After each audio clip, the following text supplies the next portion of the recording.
नमस्कार दोस्तों। देखिए, एमपी हॉस्पिटल असिस्टेंट की जो वैकेंसी आई है और इस वैकेंसी को लेकर बहुत सारे सवाल आप लोगों के दिमाग में हैं। मैं आप लोगों के लिए लगभग 12 से 13 क्वेश्चन लेकर आया हूं, जो आप लोगों के जितने भी सवाल हैं उन सबका जवाब देने के लिए। और बहुत सारी बातें करनी है क्योंकि मैंने एक वीडियो बनाई थी एमपी अस्पताल सहायक भर्ती की।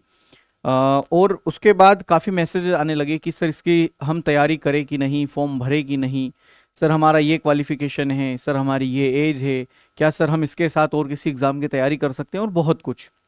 तो सारे सवाल देखेंगे। बहुत जल्दी पेपर है, आप जानते हैं अगले महीने पेपर है आपका। 10वीं पास के लिए है। और इसका जो फॉर्म है वो भरना है या नहीं भरना है, सिलेबस और बाकी सारी चीज़ें यहाँ मैंने आप लोगों के लिए जो क्वेश्चंस लिए हैं इसमें सारी चीज़ें आप देख पाएंगे कि आपके मन में जो भी डाउट्स होगा वो यहाँ पर शायद मैंने लिख रखा होगा। पहला तो ये कि ये भर्ती के बारे में थोड़ा सा बता दो सर कि इसमें क्या काम रहता है वगैरह। 10वीं पास उम्मीदवार के लिए है।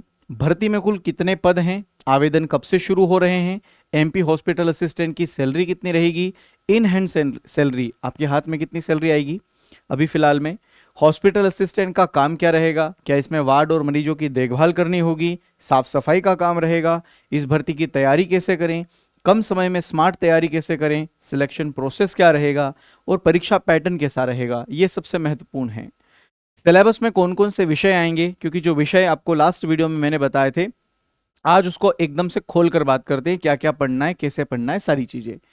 एक्सपेक्टेड कट ऑफ क्या रह सकती है सर, फ्रेशर के लिए आवेदन, मतलब फ्रेशर जो है वो आवेदन कर सकते हैं, कौन कौन से डॉक्यूमेंट जरूरी हैं, फॉर्म भरना चाहिए या नहीं, सरकारी है या प्राइवेट जॉब है ये, प्रमोशन के अवसर मिलेंगे या नहीं, परीक्षा के बाद हम और किसी परीक्षा की तैयारी कर सकते हैं क्या, कम पढ़े लिखे छात्रों के लिए शानदार अवसर है, स्ट्रेटेजी एंड सिलेक्शन के बारे में थोड़ा सा बता दीजिए सर, कंपटीशन इसमें ज़्यादा रहेगा, शुरू अभी से करनी चाहिए तैयारी की थोड़ा और समय लें, या फिर और किसी एग्जाम के साथ इसकी तैयारी करें। तो ये लगभग मेरे जितने भी आप लोगों के मैसेजेस व्हाट्सएप वगैरह पर आ रहे थे, तो मैंने उन सबको लेकर, कुछ कमेंट भी थी उस पिछली वीडियो में, लगभग 70,000 के आसपास उस वीडियो पर व्यूज़ हैं। तो लोगों ने उस पर काफ़ी कमेंट किया और बाकी लोगों ने मैसेज किया, टेलीग्राम किया, तो इसलिए मुझे ये सेकेंड वीडियो बनानी पड़ रही है। और सबसे इंपॉर्टेंट बात कि बहुत सारे लोग चाह रहे हैं कि सर आप एक एमपी हॉस्पिटल असिस्टेंट का कोर्स लाइए, लाइव प्लस रिकॉर्डेड। मैं आपको एक बात बता दूं, अगर आप पूरा सिलेबस लाइव शुरू करके लाइव खत्म करना चाहोगे तो आप शायद नहीं कर पाओगे, क्योंकि सिलेबस देखिए आपकी 10th लेवल की जो है सिलेबस मांगा है उन्होंने, लेकिन 1 महीने का जो आपको एग्जाम का समय दिया है, तो आप इसको लाइव प्लस रिकॉर्डेड के माध्यम से जल्दी खत्म कर पाओगे। लाइव के चक्कर में अगर पूरा कोर्स पढ़ने जाओगे तो शायद आप लोग कुछ चीजें मिस कर दोगे, छोड़ दोगे। तो इसलिए हम लोगों ने आप लोगों के लिए लाइव प्लस रिकॉर्डेड बैच लाए हैं। 499 का ये कंप्लीट बैच है जो आपको परफेक्शन एकेडमी के ऐप में मिल जाएगा। पूरी तैयारी आप लोगों की इसमें हो जाएगी। जो चीज़ ऑलरेडी आप लोगों ने और किसी एग्जाम के लिए पढ़ी है, चाहे वो जीके हो गया, हिंदी हो गया, अंग्रेजी हो गया, या बाकी सारी चीज़ें, तो वो सारी चीज़ें आप लोगों को ऑलरेडी रिकॉर्डेड मिल रही है। लेकिन जो चीज़ नहीं है, जो चीज़ आज तक किसी ने नहीं पढ़ी या आज तक किसी ने नहीं पढ़ाई, वो सारी चीज़ें आपको लाइव पढ़ने को मिलेगी। ठीक है, और शानदार तरीके से फिर टीचर्स आप लोगों को करवा ही रहे हैं 499 के इस बैच में। तो ये गणित, अंग्रेजी, विज्ञान, हिंदी और सामाजिक विज्ञान के लिए बेस्ट बैच है। नीचे हेल्पलाइन नंबर दिया है, कोई ज़्यादा अगर आपको और जानकारी चाहिए तो आप वहां पर पूछ सकते हैं। बाकी मैं इस वीडियो में आपको और चीज़ें बता रहा हूँ, सारी चीज़ें बता रहा हूँ। जो स्टार्टिंग में मैंने 5, 7, 10 प्रश्न लिए हैं उनके सबके जवाब भी रहेंगे। पहले आइए एक एक करके जानते हैं। भर्ती का नाम है एमपी हॉस्पिटल असिस्टेंट अस्पताल सहायक भर्ती। 1200 पद हैं, 10वीं पास योग्यता है, और कल से मतलब 7 मई 2026 से इसके फॉर्म भरना शुरू हो रहे हैं। फॉर्म भरने अभी लगे नहीं है, कल से भरना शुरू होंगे। आप लोगों को सारे डॉक्यूमेंट्स आज रेडी कर लेना है। आप लोगों के जितने भी 10th तक आपकी 10th की मार्कशीट चाहिए, 10th की मार्कशीट के साथ जितने भी और डॉक्यूमेंट्स हैं जो आपको वहां पर चाहिए। रोजगार पंजीयन अगर नहीं है तो वो करवा लीजिएगा। लास्ट वीडियो में भी बताया था कि रोजगार पंजीयन बहुत जरूरत है, और जब तक आपकी एग्जाम नहीं हो जाती, डॉक्यूमेंट वेरिफिकेशन नहीं हो जाता, तब तक रोजगार पंजीयन जीवित रहना चाहिए, एक्सपायर नहीं हो जाए। इस बात का ध्यान रखना। जरूरी नहीं है व्यापम की वैकेंसी है तो 3 महीने में खत्म हो जाए, साल भर भी लग सकता है ना। तो 7 मई 2026 से फॉर्म भरना शुरू होगा। स्वास्थ्य विभाग के अंदर ये सरकारी नौकरी है, मतलब आप परमानेंट हो जाएंगे, सरकारी नौकरी है। जिसका आप चाह रहे हैं कि मैं सरकारी नौकरी लगे, लग जाएगी भाई साहब। अब आइए बात करते हैं सैलरी रेंज की। तो 15,000 से लगाकर 49,000 इसकी सैलरी बताई गई है। ये सैलरी रेंज होती है, 15,000 से लगाकर 49,000 के बीच में आपको सैलरी मिलेगी। अब इसका मतलब ये भी मत समझो कि केवल 15,000 मिलेगी, और इसका मतलब ये भी मत समझो कि 49,000 मिलेगी। क्या होता है, धीरे धीरे आपकी सैलरी इंक्रीज होती है, बढ़ती है। तो पहले आप लोगों को इन हैंड की अगर बात करें तो आपके व्यापम में, मतलब मध्य प्रदेश में ऐसा सिस्टम है कि सबसे पहले आपको पहले महीने पहले साल आपको 70%, फिर 80%, फिर 90%, फिर 100% ऐसे सैलरी दी जाती है मेरे भाई। तो कुल मिलाकर आपको ये चौथी बार में जाकर 100% सैलरी मिलती है। तो इसमें क्या होता है कि पहले स्टार्टिंग में आप लोगों को हो सकता है कि 11, 12, 15,000 तक सैलरी मिले, पहले महीने की बात कर रहा हूं। उसके बाद धीरे धीरे ये सैलरी बढ़ेगी। अच्छा, सैलरी आप लोगों की अलग रहती है, और ये जो डीए, एचआरए और मेडिकल लिखा हुआ ये अलग चीज रहती है। भाई आप किसी ग्रामीण क्षेत्र में आपकी अगर जॉब लग गई या किसी शहरी क्षेत्र में लग गई तो वहां का डीए अलग है, आपका जो हाउस रेंट अलाउंस होता है वो अलग होता है, मेडिकल अलग होता है। तो ये सैलरी तो कम ही रहती है हर व्यक्ति की। आप किसी भी सरकारी व्यक्ति से पूछेंगे तो भले उसकी 60,000 वो सैलरी बताएगा, उसको ये पूछना कि आपका बेसिक पे कितना है, सैलरी कितनी है बताओ, तो वो अगर 60,000 आपको टोटल बता रहा है ना, तो 22-23,000 रुपये सैलरी बताएगा। बाकी ज्यादातर रहता है उसमें डीए, एचआरए और मेडिकल, ये सारी चीजें मिलकर सैलरी बढ़ती है। तो ये सारी मिलाकर मुझे ऐसा लगता है 15,000 से 20,000 के समथिंग आप लोगों की सैलरी रहेगी, जो हर महीने या हर साल जो है धीरे धीरे धीरे करते हुए बढ़ती जाएगी। और 49,000 इन्होंने बताया, मतलब कि जैसी एमपी पुलिस कांस्टेबल वगैरह को सैलरी मिलती है लगभग उतनी तो आपको मिल ही जाएगी। ठीक है, तो सैलरी के मामले में मुझे लगता है कोई दिक्कत नहीं आएगी। अच्छा, इसमें सिलेक्शन प्रोसेस क्या रहेगी, तो सबसे पहले एक ऑनलाइन पेपर रहेगा, परीक्षा जो होगी आपकी 100 नंबर की। उसके बाद में सीधा आप लोगों का मेरिट लगेगा या फिर डॉक्यूमेंट वेरिफिकेशन होगा, उसके बाद मेरिट लगेगा और आप लोगों का फाइनल चयन हो जाएगा। बस एक परीक्षा, इसके अलावा और कुछ भी नहीं, मेडिकल वगैरह कुछ भी नहीं होता है ना, भले ही आप मेडिकल फील्ड में जा रहे हो। आगे अगर हम बात करें मुख्य कार्य क्या होता है, क्योंकि बहुत सारे लोगों को यही सबसे बड़ा डाउट है और बहुत सारे लोग इस चीज को पूछ रहे हैं। देखिए, आपका इस जॉब का प्रोफाइल क्या है, नाम क्या है, सहायक, अस्पताल सहायक। तो अस्पताल सहायक मतलब अस्पताल में होने वाली हर गतिविधियों में आपको सहायता देनी है, चाहे वो कुछ भी हो। डॉक्टर से लेकर वहां मरीज हो गया या सिस्टर हो गई, उन सबकी मदद करनी है आपको। अगर डॉक्टर ने कह दिया कि चलिए ये काम कर दीजिए मेरा, तो आपको वो करना है। सिस्टर ने कह दिया कि आप मेरा ये काम कर दीजिए, आपको ये काम करना है। देखिए, मरीजों की सहायता करना है, पहली बात तो ये आपको। मरीजों की सहायता मतलब जैसे बहुत सारे मरीज बुजुर्ग होते हैं जो चल नहीं पाते, तो उनको व्हील चेयर पे ले जाना, आप गार्ड के रूप में बाहर खड़े रह सकते हैं। या फिर हो सकता है सर आप लोगों को अंदर जो है मरीजों की देखभाल करनी रहे, गेट पर बिठा दिया जाए, या फिर आप लोगों को लिफ्ट में ऊपर नीचे मरीजों को लाने के लिए कहा जाए, ये मरीजों की सहायता हो गई। इसके अलावा हॉस्पिटल रिकॉर्ड संभालना, आपको हो सकता है कहीं चेयर पर बिठा दिया जाए, नाम वाम लिखना है आपको, या फिर एंट्री वगैरह करना है, रिकॉर्ड की संभालना है आपको। जितने भी कागज होते हैं, कितने मरीज आते जाते हैं, उनकी कागज कार्रवाई जो होती है उनके सब पे आपका ध्यान रहना चाहिए, रिकॉर्ड संभालना। डॉक्टर नर्स की मदद करना, भाई डॉक्टर और नर्स हो सकते हैं आपसे मदद मांग ले कि चलिए मेरे साथ ये काम करवा दीजिए, वो कर दीजिए, आप वो कर सकते हैं। दवाई और उपकरण की व्यवस्था देखना, दवाई और उपकरण जितने भी होते हैं उनकी व्यवस्था देखना। वार्ड मैनेजमेंट में सहायक करना।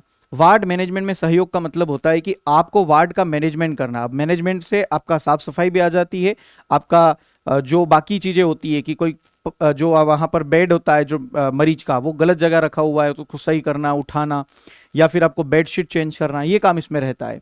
साफ सफाई और मरीजों की बेसिक देखभाल, ये पूरा काम इसमें रहता है। मुख्य कार्य की अगर हम बात करें तो ये कोई एक ही काम नहीं रहता है कि सर आपको खाली झाड़ू ही लगाना है, इसमें बहुत सारे वर्क रहते हैं। ठीक है, और 1200 पद है, 1200 पद हैं। आपको अलग अलग जगह यहाँ पर जो है अलग अलग हॉस्पिटल मिल सकता है और वहां पर आप लोगों को इसमें सेवा देनी पड़ सकती है। अब अच्छी बात क्या है पता है, बहुत सारे लोग इस चीज को देखकर भाग जाते हैं, अरे सर हम क्या इतने बड़े हुए ये करने के लिए।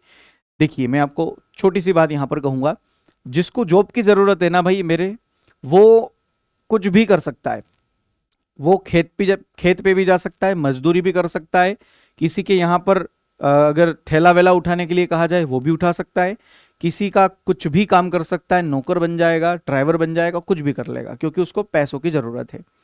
और बहुत सारे लोग हमारे बीच में ऐसे हैं जिनको सही में पैसों की सख्त आवश्यकता है, और ये काम है, काम छोटा बड़ा नहीं है भाई, काम एक जैसा होता है। आप भी अगर किसी की नौकरी करेंगे किसी और जगह, तो वहां पर भी आप किसी के नौकर बनकर ही काम कर रहे हैं, है ना, नौकरी का मतलब ही होता है ऐसा। तो काम सारे एक जैसे होते हैं। अब यहां पर मैं आपको एक अच्छी बात बताऊं, यहां पर ना शिफ्ट के हिसाब से काम चलता है। आपने देखा होगा किसी हॉस्पिटल में अगर कभी एडमिट रहे हो तो 8-8 घंटे की शिफ्ट होती है, 3 शिफ्ट चलती है, 8-8 घंटे की 3 शिफ्ट चलती है। तो यहां पर सिर्फ वो सिस्टर और डॉक्टर के लिए नहीं, ये आपके लिए भी लागू होगा। आपको सिर्फ एक दिन में 8 घंटे काम करना है। 8 घंटे के बाद आप लोगों की छुट्टी हो जाएगी। 8 घंटे के बाद अगला कोई व्यक्ति आएगा आपकी जगह, वो संभालेगा। तो 8 घंटे के यहाँ पर आपकी जॉब रहेगी। उन 8 घंटे के अलावा, और उन 8 घंटे में ऐसा भी नहीं है कि आप लगे हुए हो 8 ही घंटे काम करने के लिए, मजदूर जैसे खेत में भैया गेहूं काट रहे हो। 8 घंटे में कितने, आपने देखा होगा कितने ऐसे लोग हैं जो आराम फरमाते हैं हॉस्पिटल में। आप उस आराम की जगह पढ़ाई कर सकते हो, आप उस आराम की जगह अगली वैकेंसी के लिए तैयारी कर सकते हो। तो ये सबसे प्लस पॉइंट रहेगा, क्योंकि आपको इस 8 घंटे में काम तो रहेगा, काम ही तो करने जा रहे हैं, आपको वहां पर क्यों बुला रहे हैं। तो काम तो रहेगा, लेकिन काम के अलावा बहुत सारी एक्स्ट्रा समय जो आपका बचेगा उसमें आप पढ़ाई कर सकते हो। 8 घंटे के अलावा जो आपका समय रहेगा उसमें आप पढ़ाई कर सकते हो। तो ये एक अच्छी जॉब है, मैं कहूंगा जिनको सख्त आवश्यकता है नौकरी की, जिनको सख्त आवश्यकता है पैसों की, उनके लिए बेस्ट है। ठीक है, अच्छा और आगे बढ़ते हैं। और जो कम पढ़े लिखे हैं, जो सिर्फ 10th ही कर रखा है, उनके लिए तो ये सोने पर सुहागा है भाई। आप खाली 10th पास आउट है, उसके बाद आपने कोई पढ़ाई नहीं की, तो आपको लिए तो ये मतलब समझ लो रामबाण इलाज है ना। चलिए इसके बारे में थोड़ी सी चर्चा करें। तो भैया कल से मतलब 7 तारीख से फॉर्म भरना शुरू होंगे, 21 तारीख तक फॉर्म भरे जाएंगे, और अगले महीने आप लोगों की 24/6 से पेपर शुरू हो जाएंगे। कितने लोग इसमें फॉर्म भरते हैं उसके हिसाब से डिपेंड करेगा कितने दिन ये पेपर चलेंगे। ठीक है, इसके लिए आप लोगों को क्या करना है, अनारक्षित जो लोग हैं उनको 500 रुपए फीस लगेगी, बाकियों के लिए 250 रुपए चार्ज रहेगा। ये सारी चीजें मैं पिछली क्लास में बता चुका हूं। 2 शिफ्ट में पेपर होगा, 10 से 12 और 3 से 5, है ना। मतलब पेपर एक ही होगा आपका, एक दिन में 2 शिफ्ट होती है। तो अगर आपका पेपर या तो 10 से 12 में होगा या फिर 3 से 5 में, मतलब 2 घंटे का समय रहेगा 100 क्वेश्चन को करने के लिए। अस्पताल सहायक नाम है, चतुर्थ श्रेणी है। इसके अलावा 18 से अगर 40 वर्ष की आपकी उम्र है तो आप इसमें फॉर्म अप्लाई कर सकते हो। 5 साल एक्स्ट्रा रिलैक्सेशन मिलता है जो आपके एसटी एससी ओबीसी वाले हैं उनके लिए।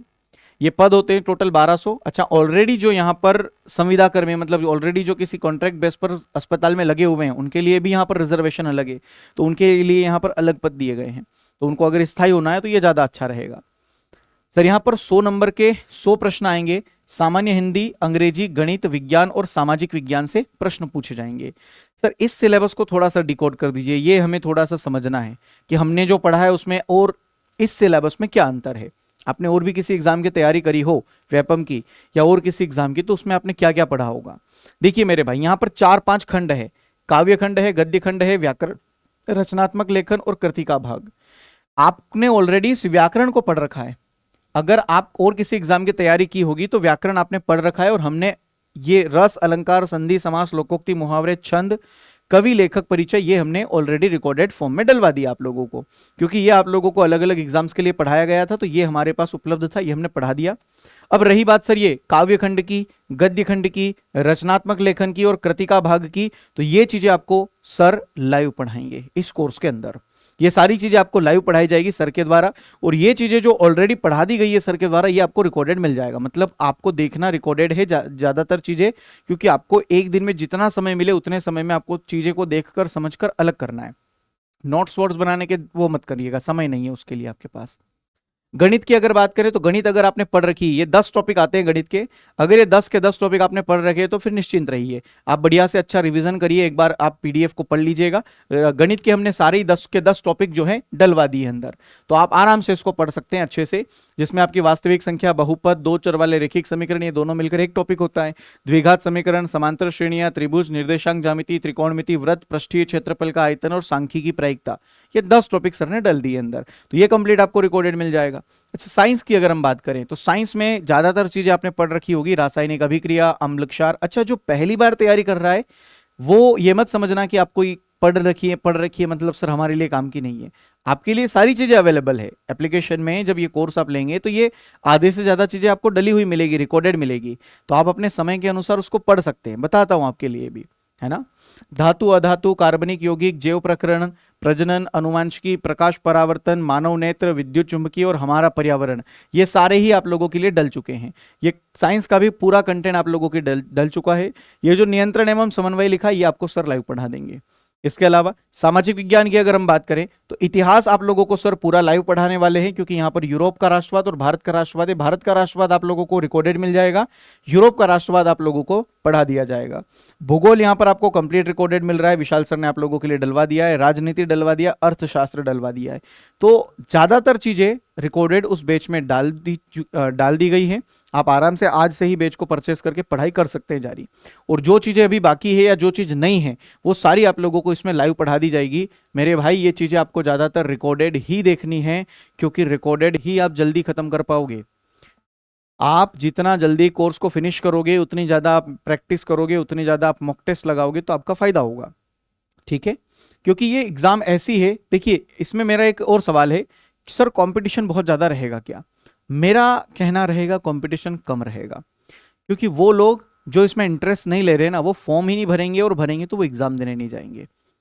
आप यहाँ पर अपनी अपॉर्चुनिटी देख सकते हो कि यार कंपटीशन अगर कम रहेगा, वो सारे लोग जिन्होंने पीएचडी वीएचडी किए वो इसके लिए अप्लाई शायद ना करें, मुझे ऐसा लगता है वो लोग शायद अप्लाई ना करें। तो आप लोगों को उनसे कोई लेना देना नहीं है, आपको कंपटीशन देखना है। कंपटीशन कम है मतलब हमारा चांस ज़्यादा है। तो आपको अगर सरकारी जॉब चाहिए तो आप इसके लिए पूरी तरह से लग जाओ, आज से ही लग जाओ, क्योंकि आपका नंबर आने के चांसेस यहाँ पर बढ़े हुए हैं, ठीक है। अच्छा, अंग्रेजी की अगर बात करें तो अंग्रेजी का पूरा की पूरा सिलेबस आपको लाइव पढ़ाया जाएगा मैम के द्वारा।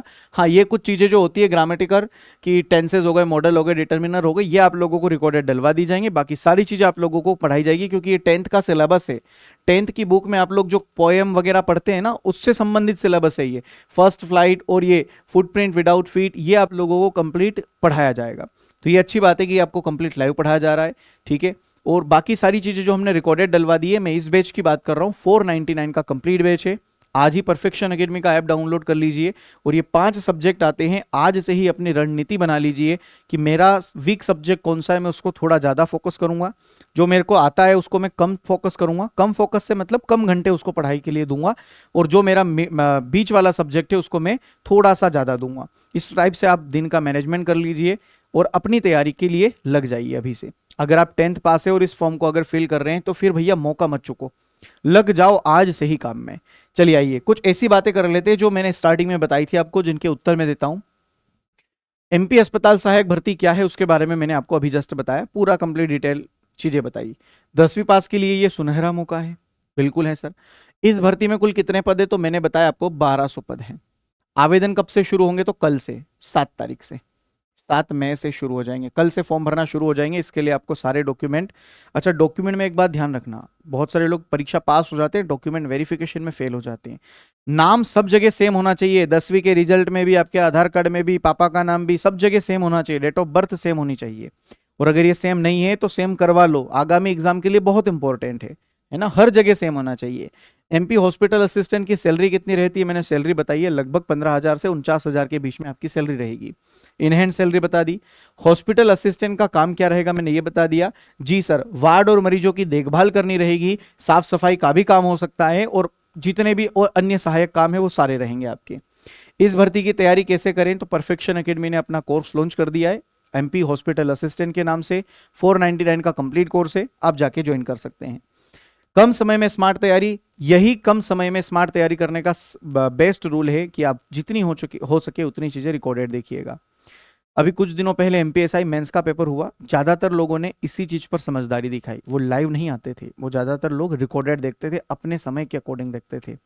उन्हें जो चीज आती थी वो नहीं देखते थे, वो चीज देखते थे जो उन्हें नहीं आती है। ये ज्यादा बेस्ट है, मैं आपको भी कहूंगा आप ज्यादा चीजें रिकॉर्डेड देखिएगा। रिकॉर्डेड से मतलब आप स्पीड बढ़ा सकते हैं, आपको जो चीज आती है उसको स्किप करके आगे बढ़ सकते हैं, ये आपके लिए फायदेमंद रहेगा, ठीक है। टीचर्स तो अपना काम पूरा कर रहा है। फिर कहां थे हम, सिलेक्शन प्रोसेस क्या रहेगी। देखो सिलेक्शन प्रोसेस के बारे में मैं आपको बता चुका हूं, कम कंपटीशन है, आपका चांस ज्यादा है, आप मुझे लगता है बहुत अच्छे से इसमें कर सकते हो अगर आप इसमें लगे हुए हो तो। अगर आपके लिए ये जॉब है और आप इसके लिए तैयार हैं, लगे हुए हो, तो आप लग जाओ फिर पूरी तरह से। परीक्षा पैटर्न कैसा रहेगा, तो एप्टेक पैटर्न रहेगा जैसा आपका चला आ रहा है। तो कुछ एग्जाम्स जिनके आपने पीवाईक्यूज वगैरह देखे हैं वो बस उसी टाइप से आपका पेपर रहेगा। मुझे एक भी एमपीएसआई मेंस का भी बहुत हाई लेवल का पेपर नहीं लगा, सारे टीचर्स बता रहे थे बहुत आसान पेपर आ रहे हैं, मतलब पेपर अच्छा आ रहा है। जितना हम अंदर जाके अच्छी चीज़ों को पढ़ते हैं ना, उतने हमें पेपर आसान लगते हैं, ठीक है। तो पेपर बहुत अच्छा आने वाला है, शानदार। सिलेबस में कौन कौन से विषय आएंगे, 5 विषय आएंगे, मैंने बताया हैं आप लोगों को। एक्सपेक्टेड कट ऑफ की बात करें तो देखिए एक्सपेक्टेड कट ऑफ अभी तक माइनस मार्किंग के साथ कोई पेपर हुआ नहीं है, क्योंकि आपका जानते हो ना 0.25 की माइनस मार्किंग है। तो माइनस मार्किंग के साथ अभी तक ऐसा कोई वनडे एग्जाम में व्यापम के द्वारा कोई पेपर अभी को फिलहाल में कोई नहीं हुआ है जिसका कोई कट ऑफ आया हो। लेकिन फिर भी अगर मैं आप लोगों से कहूं तो देखिए, माइनस मार्किंग के बाद अगर ये shift wise, day wise, shift wise अगर कट ऑफ जाती है तो फिर मेरा यही मानना रहेगा कि आप ज्यादा से ज्यादा नंबर लाने की कोशिश करें। 80 से 85 नंबर आप लाने की कोशिश करें। देखो, माइनस मार्किंग को अभी साइड में रखो, जितना ज्यादा नंबर आप ला सकते हो उतने लाने की कोशिश करें। माइनस मार्किंग को कैसे समझना है ये मैंने पिछली वीडियो में बताया है। जो वन रक्षक और क्षेत्र रक्षक जल प्रहरी वाली स्ट्रेटजी वाली वीडियो बनाई थी, उसमें मैंने बताया है कि माइनस मार्किंग से कैसे तोड़ पाना है। तो आप माइनस मार्किंग को उस वीडियो को देखकर समझ जाना। बाकी आप ज्यादा से ज्यादा चांस रखिए कि आप ज्यादा नंबर लेके आए। माइनस मार्किंग है तो इसीलिए कह रहा हूं, ज्यादा अच्छी तैयारी करो। अच्छी तैयारी करोगे तो आपको क्वेश्चन हमेशा ऐसा लगेगा कि यार ये मैंने पढ़ रखा है या देखा देखा सा ये वाला आंसर हो सकता है। वरना फिर आंख के सामने क्वेश्चन आया और समझ में ही नहीं आ रहा है कि ये तो हमने पढ़ा ही नहीं, वो वाली बात हो जाएगी। प्रेशर के लिए बिल्कुल आवेदन कर सकते हैं सर। डॉक्यूमेंट सारे ही जरूरी है। 10th पास अगर आप हैं तो सारे डॉक्यूमेंट जरूरी है। आप जाइए वहां पर, जो जो डॉक्यूमेंट चाहिए आप पूरी फाइल लेके जाइए, आपकी जो जो चाहिए वो स्कैन कर लेंगे। फॉर्म भरना चाहिए कि नहीं भरना चाहिए? डेफिनेटली भरना चाहिए अगर आप इसके लिए एलिजिबल हैं और अगर आपको जॉब चाहिए। घर से आपको ऐसा प्रेशर है या घर से आपको पैसों की कमी है, आपको लगता है कि सर मुझे एक जॉब चाहिए, बेसिक जॉब मिल गई उसके बाद तो सर मैं कुछ भी कर लूंगा, उसके बाद मैं किसी भी एग्जाम की तैयारी कर लूंगा, तो लग जाओ इसमें। ठीक है, सरकारी नौकरी है सर, प्रमोशन के अवसर मिलेंगे या नहीं इसके बारे में मैं अभी नहीं कह सकता, फर्स्ट टाइम ये जॉब आई है, पर कर लेना चाहिए आपको। ठीक है जी सर। इसके साथ आप और अन्य किसी एग्जाम की भी तैयारी कर सकते हैं, तो ये सबसे अच्छी बात है आपके लिए कि आपकी एक तो जॉब चल रही है 8 घंटे की बढ़िया वाली, उसके साथ आप एक्स्ट्रा अलग एग्जाम की तैयारी भी कर रहे हैं, बढ़िया है। कम पढ़े लिखे छात्रों के लिए बिल्कुल शानदार अवसर है। 10th पास ही है और अगर आपकी उम्र हो गई है 30 साल 32 साल तो बेहतरीन ऑप्शन है भाई, कर लो ये। फिर तो सही स्ट्रेटजी और सिलेक्शन आपको दिलाएगा। तो ये सही स्ट्रेटजी है कि सही तरीके से आपको पढ़ना है, वही चीज पढ़नी है जो काम की है, वो चीज नहीं पढ़नी है जो आपके सिलेबस से बाहर की है, वो चीज पढ़ो जो काम की है, तो ये आपको सिलेक्शन दिलाएगा। ठीक है, कंपटीशन मैंने कह दिया है ज्यादा नहीं रहेगा, कम रहेगा। तो यारी अभी से शुरू करनी चाहिए, यही आपका सर्वश्रेष्ठ मौका है। ठीक है, बाकी और भी बहुत सारी एग्जाम्स है जिनके लिए परफेक्शन एकेडमी सारे ही कोर्सेज लेकर आया हुआ है, तो आप ज्वाइन कर सकते हैं परफेक्शन एकेडमी के अलग अलग कोर्सेज को, जो आपका एग्जाम का टारगेट है उसको लेकर। व्यापम के सभी एग्जाम्स के लिए, जेल प्रहरी के लिए, होमगार्ड, पुलिस कांस्टेबल, ग्रुप 2, सब ग्रुप 4, आबकारी आरक्षक, छात्रावास अधीक्षक, ग्राम सचिव भर्ती, सभी अलग अलग एग्जाम के लिए अलग अलग कोर्सेज मिल जाएंगे। एमपीटेड वर्ग 2 के लिए, एमपीटेड वर्ग 3 के लिए। ठीक है, और ये रहा हेल्पलाइन नंबर 9755073660। अगर कोई प्रॉब्लम आए तो इस नंबर पर आप हमें कांटेक्ट कर लीजिएगा। बाकी ये जो मैंने आपको बात बताई है कि हॉस्पिटल असिस्टेंट की जो वैकेंसी है, इसके बारे में अगर और कोई डाउट या कोई प्रश्न है तो आप कमेंट कर दीजिए, और या फिर अगर कोई चर्चा करनी है किसी टीचर वगैरह से तो ये रहा नंबर, आप यहाँ पर कांटेक्ट कर सकते हैं। धन्यवाद, जय हिंद, बाय बाय।